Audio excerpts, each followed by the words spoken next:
Hey guys, we're back live right here at CubsCon. Evan with Cubs Insider, and we are joined now with Jason McLeod of the Cubs VP of Scouting. So, Evan, why don't we turn it over to you and just kind of hop right into things? I'm really interested to hear what we're going to be looking forward to this season. All right, sounds good. We'll get to it. Well, thanks for joining us first of all. And so I know it's a little busy here, right? I heard. Yeah, exactly. We've been getting the reminders. I know it's become a popular thing online to remind people, but you remember that the Cubs won the World Series, right? This is kind of a big deal here. Yeah, it's pretty phenomenal. You never get tired of watching the Game 7 highlights, especially. But when you take the time to even look through back at the entire season, but specifically the postseason, and then you get into that the big ballroom last night where they had the opening ceremonies, and to be able to relive it with the fans that were in there, tremendous feeling of emotion, and just remembering that we did this 2 months ago or whatever it's been now. But it's pretty awesome. You feel the energy of all the Cubs fans that are here, and it's great, of course, to see the players that we haven't seen since the parade, and this is always the kickoff to the season, really. We know that spring training's around the corner in a couple of weeks. We're making all of our preparations for that, and soon enough, guys will be back in Myrtle Beach, and the season will be up and running. Well, so talking about Myrtle Beach, and we're here in the Mayfair room. We've got all the minor league affiliates here, and you've overseen over the last 5 years. There's been an overhaul on a couple different fronts, right? We got different affiliates. There's been moves there, and to see what the change has happened to where this is a legitimate pipeline, sending guys up. So, how fulfilling has that been for you, just professionally and personally, to see that happen? When you try to drop a plan of how you hope things will go, to be able to visualize it and then go out and execute it, whether it's acquiring talent, whether it's which is going to be on the field, or acquiring talent, in the terms of scouts or front office or coaching staff, to looking for first-class facilities and first-class cities.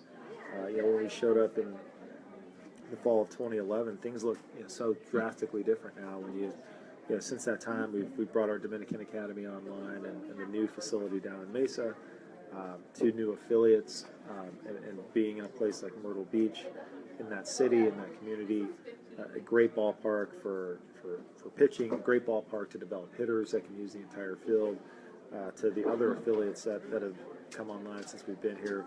We're at this really this moment in time where, especially now, we're coming off of fulfilling a 108-year trek that it doesn't stop there. The renovation of Wrigley is continuing.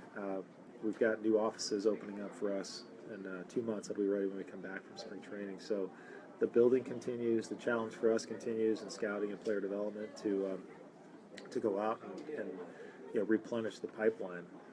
We lost an incredibly talented player last year in Gleyber Torres, and we traded him for Chapman, and we understand that you've got to make those types of deals if you're hoping to win the World Series, and we did.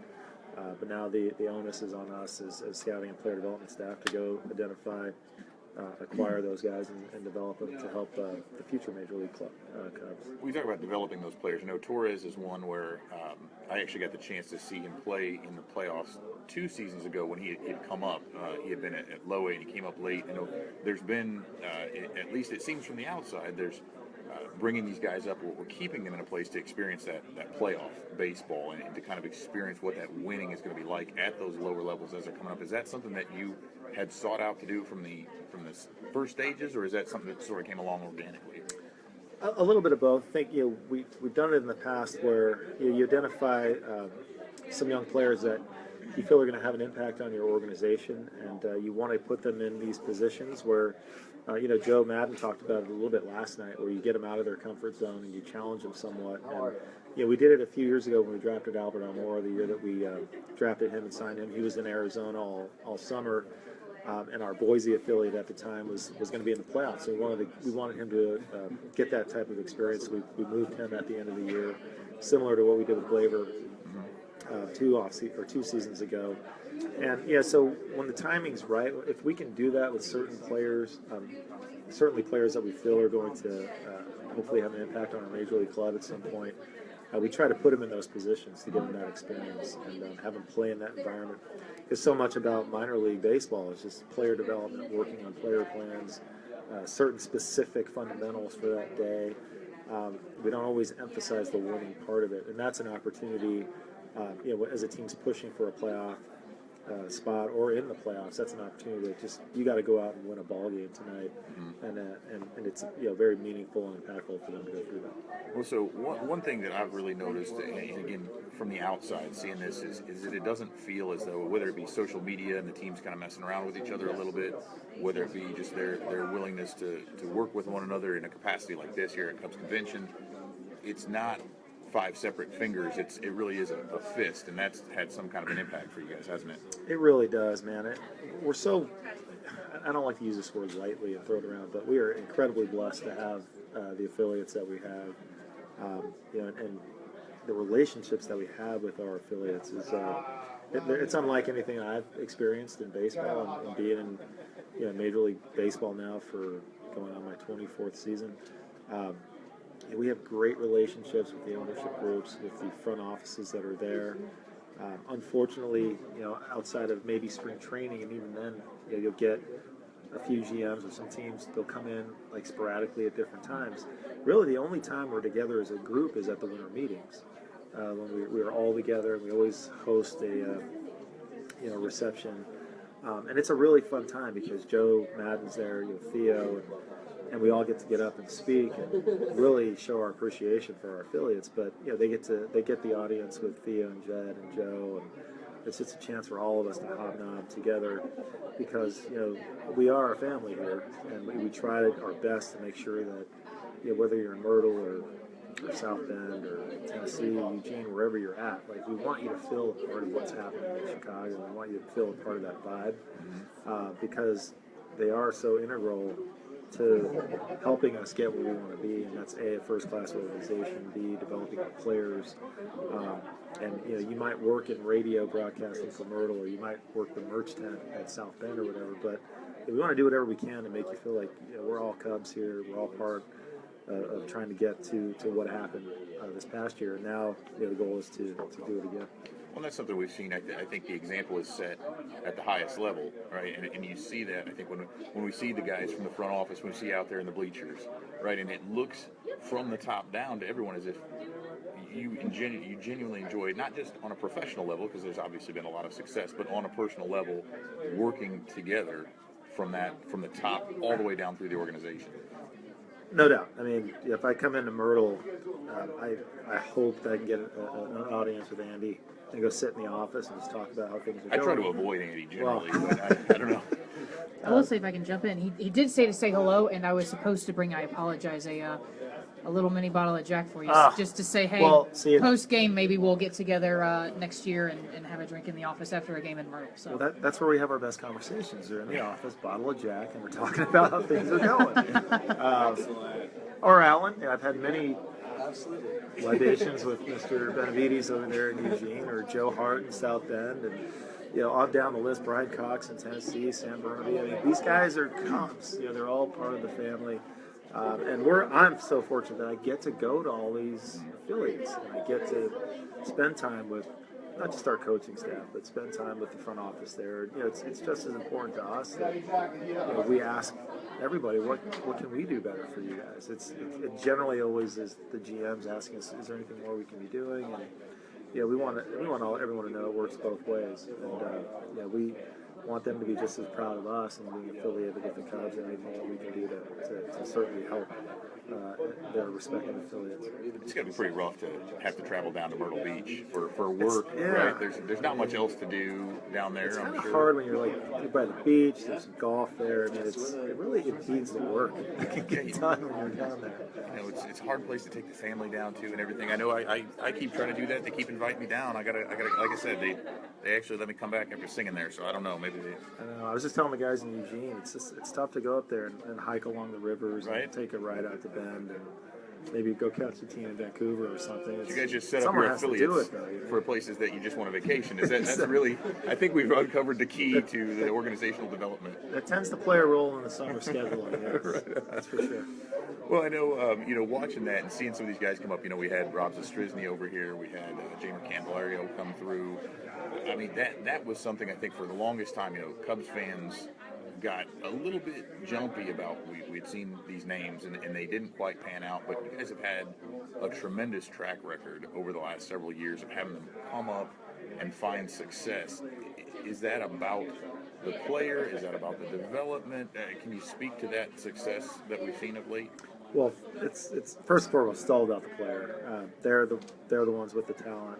We certainly try to surround them with and give them everything that we possibly can to maximize their abilities. But it's about who they are. It's about how they're driven, and then it's up to us to put a plan in place that hopefully puts them in position to succeed. And I've only been in Myrtle for a couple of years, but we've gotten a sense of pretty good players through there. And as sad as we are that Glaber's gone now, you have Ian Happ going through there. You got the glimpse of Eloy Jimenez, who's going to be a special player in the major leagues.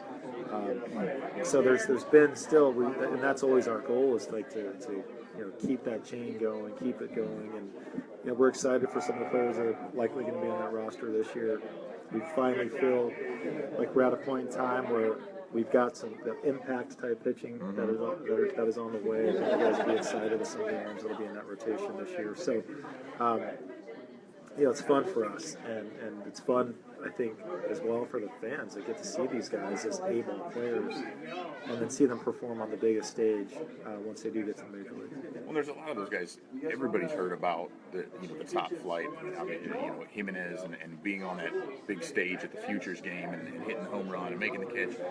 But who are maybe some guys, if we're looking forward here, since we are here, and we can maybe address some of the other affiliates if we have to, but we're here with Myrtle Beach. So yeah. who are some of the guys at Myrtle right now who are maybe a little bit under the radar, who fans should be looking out for? Talking about that was on last year's team, who might be coming. Who's gonna be there now in Myrtle for this season, or go either way with it. Well, I think even like you look at last year's team, a guy who came up in the middle of the season, Donnie DeLeves, is someone that I think is going to make a name for himself in the coming years. More of if you saw him, he's more of a throwback type guy. You feel like you're watching someone in the '50s play, but he can really hit a lot of speed, obviously. I think players that you're going to have coming to the team this year. We already talked about Eloy. We have a guy that we converted last year to catching full time, named PJ Higgins. That's a pretty interesting catching conversion guy. We had a second baseman in South Bend named Carlos Sepulveda that I think the team, you guys will really enjoy watching play. Some of the arms, Oscar De La Cruz, that should be in that rotation. You might see a guy like a Thomas Hatch, who was our first pick out of the draft last year, going into Myrtle with a little more power and swinging this stuff. So we feel really good about the volume of guys. Being that we don't pick now anymore at the top of the draft, and hopefully we don't any time in the next 10 years, it's really inherent on us to still go get impact guys, upside players. And we're pretty excited about that prospect. And now this year, we actually have 2 first-round picks, which will be exciting because last year we had to sit around until pick 104, and that was a tough thing to do. But we're really excited about some of the prospects that will be there. And again, Myrtle, we've had some success there, obviously, the last couple of years, and look forward to another one this year. So I know, talking about the draft position and where you'll be drafting this year. Obviously, it's been with Almora and Bryant and Schwarber and Happ. Other than Almora, who obviously coming out of high school, but there had been some really high level, more polished college bats, guys who could really shoot through the system a little quicker. But I know after that, there'd been a real run on pitchers. They've been kind of under there. Does that strategy? And I know you can't just be binary and say, well, because we pick here, we will do this. But how does that strategy change now that you're at the bottom of the draft? And obviously the needs are different at the big league club now too. Absolutely. I mean, we're always going to be in a acquisition mode in terms of trying to get as much young talent as we possibly can. At the same time, you're not getting Chris Bryant when you're picking 27th. You're not getting Kyle Schwarber when you're picking 30th. Ian Happ, those types of guys won't be at the bottom of the first round. So, definitely hyper focused on pitching and starting pitching. That will remain, but at the same time, every draft is different. It's just dependent on what the talent base is that year. We're always going to shoot for impact and upside, and I think two things. One, our major league team is so young in terms of position players. There isn't so much of a need to go get a polished college bat. So, we're going to definitely mix the upside impact player, no matter where he comes from, high school, college, with our reality of we do need to still develop starting pitching. I know there's some changes in the CBA as far as the international rules. With that signing, can you speak a little bit to how that maybe changes the strategy on an international basis? Well, simply put, it's with the bigger market clubs like ourselves, it hamstrings us somewhat. A little bit at a disadvantage in terms of not having as much financial flexibility as some other teams. But that doesn't change the fact that it becomes just a true scouting competition. You still have to go identify players. Your scouts still need to go out and tell you, project on what a guy can do physically, but even more importantly, project and tell you how this kid's wired, how important it is to him, how hard he's going to work, what kind of teammate he's going to be, all of those things that are equally as important. So in that regard, it is still a scouting competition. Maybe we won't have the ability because of the CBA to go get multiple players like in an offseason when we signed Eloy and Gleyber Torres in the same offseason. But you can still go get very talented players like your Oscar De La Cruzes of the world that you don't have to spend that much money on, and that really means that you got to lean on your international scouting staff. And just like we'll do the same thing in the draft, with the pool of money that we have, whether it was last year not picking until the third round. Or this year having 2 first-round picks, the process doesn't change and the expectations don't change in terms of how we're going to work and the type of information that we're going to require of our scouts. Now, can you talk a little? I know we've talked about family here, and it's on the shirts we see out here. We brought that up. We talked with Jamer about that a little bit too. As he's a young guy coming up, trying to there's a cultural shift. It's a little bit different for a kid who grew up in the States, who whether it was high school or whether it's coming out of college. Can you talk to how you're able to support those guys who are coming up 17, 18 years old? So one of the things that we've done that's been pretty neat over the last couple of years is, first with this academy in the Dominican that the Ricketts family so graciously invested in, we're able to do a lot there with just education, and that's in the form of not just English classes. It's talking like a formal education as if they were in school still in the Dominican, to just assimilation, things that they're going to need to learn if they're coming over to the States, and then once they've gotten here, we've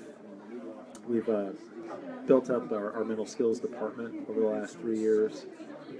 We hired a gentleman away from IMG Academy in Florida to be our director of mental skills, and that we have built that department up to where there's 4 full-time people in it now, and that they develop really a curriculum for all of our players to really develop as human beings more than anything. I shouldn't say more than anything, but to develop themselves as human beings in addition to getting them the mental skills necessary to perform at the highest level on the biggest stage. So that's become almost like a full-time agenda for our players, where they have a curriculum going throughout the year, and it's all season. It doesn't stop when the players go home. There's constant follow-up. We want our players to develop as people, as human beings, because even when our guys end up leaving baseball, which the majority of minor league players will, it's just the reality. 80% or whatever it is are not going to play in the big leagues. Can we still give them some tools and give them people to be productive members of society? And that's one thing we've challenged our mental skills staff on, and it's something that we take a lot of pride in. And so, dependent on level, dependent on if it's a Latin player, their English-speaking capabilities, and we do have a full-time Latin mental skills person. We build the curriculum based on that individual player in hopes of developing him to his fullest. I know this might be kind of a big question, so I don't know how I can dial this down, but what are the goals for the minor league system. I mean, what are we trying to accomplish? Or you, I suppose, unless I'm hired to be a part of the staff, then it can be we. But we'll talk about that later. But what are the goals for the affiliates, maybe as a whole, going into next season? Well, in a utopian society, we would win 6 championships in the minor leagues, and all these guys would get to the big leagues. But look, the function of your minor league system is to provide major league players, and that's the goal.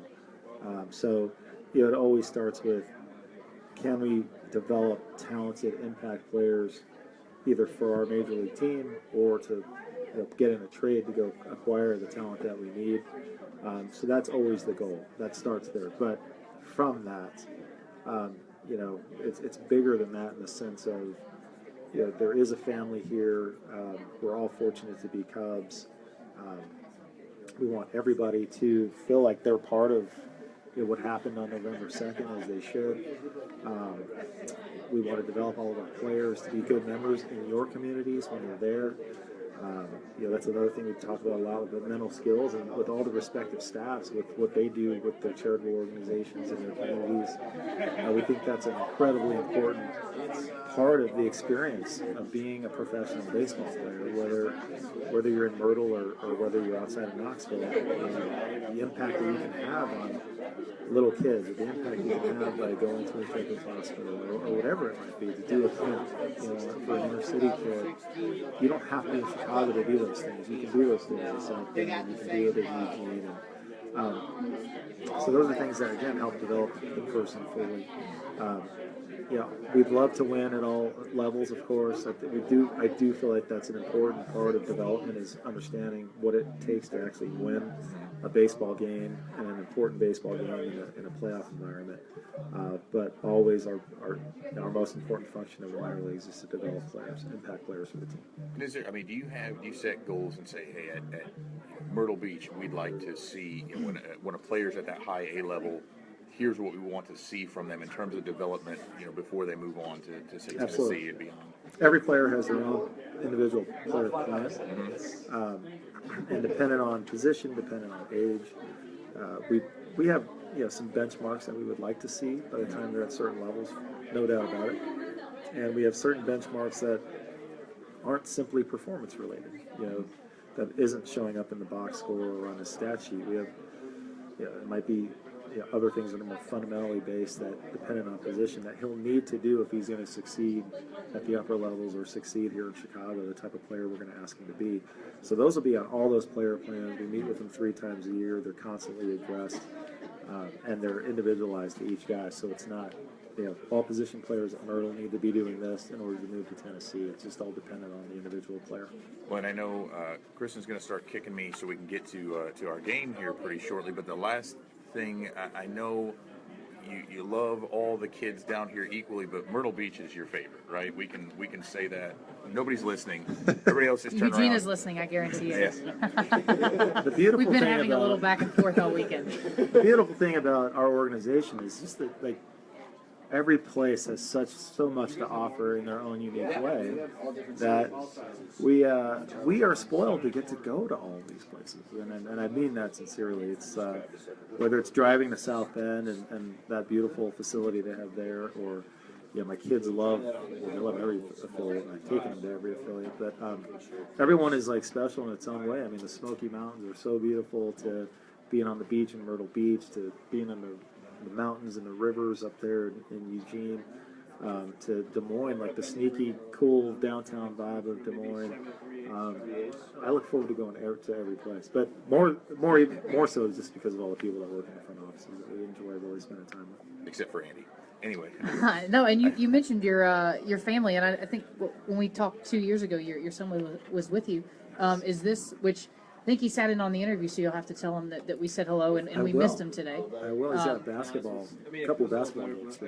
That was going to be my question: is if this Cubs convention was a family affair for you this year?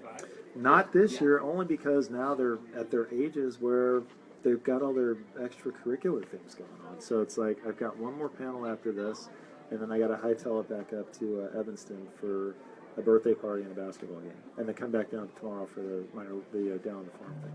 All right, well, we'll wrap up quick here, so so you can get on to your next itinerary. It's just a quick game. We've been playing little games with the guys all morning. So basically, I'll give Evan this card, and it is a title of a well-known movie. He's got 5 seconds. Use any characters, whatever, just not the movie title. Okay, we can do that. All right. And actually, let's do this first. We're gonna show the audience here what the movie is. All right. Cousin Eddie. Come on, you're gonna insult me by even asking me. I'm not asking you anything. Vacation. Let's go. Well, I was told earlier I couldn't even name characters, and I was like, well, Yeah, well, then- it's then only I- 5 seconds, so we figured we'd then do I one. offered an All right, this time we'll give you a chance to give Evan one. I saw it. Evan, I look- saw it already, so don't Okay, show well- that Okay. one. You saw that one already? Yeah, because you held it. Oh, okay. Sorry. Honesty, So though, no is the best policy. yes, no character names, No, right? no, you can use character names. Say whatever you need to, just not the title of the movie. Oh, can I kind of throw them off though? Because I've never seen this movie, but I know what I can Well, if say. you want to win the game, then you can just. All right, Lou Gehrig. 61. I've never seen this movie, but his nickname was this, Superhero? right? Am I right in saying that? No. Yeah. Okay, right? there you go. That's what I said, Lou. Sorry, I got I've you. never seen the movie. I apologize. Should I do All right, another so one? we'll let Evan go, and then you can do the last two. Oh, we got to show everybody what this is here. Okay. My lack of movie knowledge is going to come out. It's in the hole. Oh, that's Caddyshack. Boom. See? There you go. All right, Jason, you'll give these last two. Okay. Evan, look I away. hope I've seen these. Oh, I would hope yes. so. Dad, want to play catch? Oh, Field of Dreams. There we go. See? All right, and our last one, Jason will give a clue as well. Star Wars. Oh, you totally beat. That was I was the one like, I saw. he's using the Okay. force. Yeah, see, that's what it was. He used the force. Use and the he- force. All right. Boom. Well, thank you very much, Thank Jason, you for guys for having stopping me. by. I It's really fun. appreciate the A lot insight. of fun. Look forward to getting back down to Myrtle Beach this year. Yeah, absolutely. And I think that's going to do it from us here in Myrtle today as far as interviews goes. Big thanks Have a good to one, Evan everybody. and Cubs Insider for helping us out Thanks today. for bringing me along. And lots of stuff going on still on social media with us, so check us out online, Twitter, Facebook. We're all here. Take care. See ya. Bye. Awesome. Oh, no.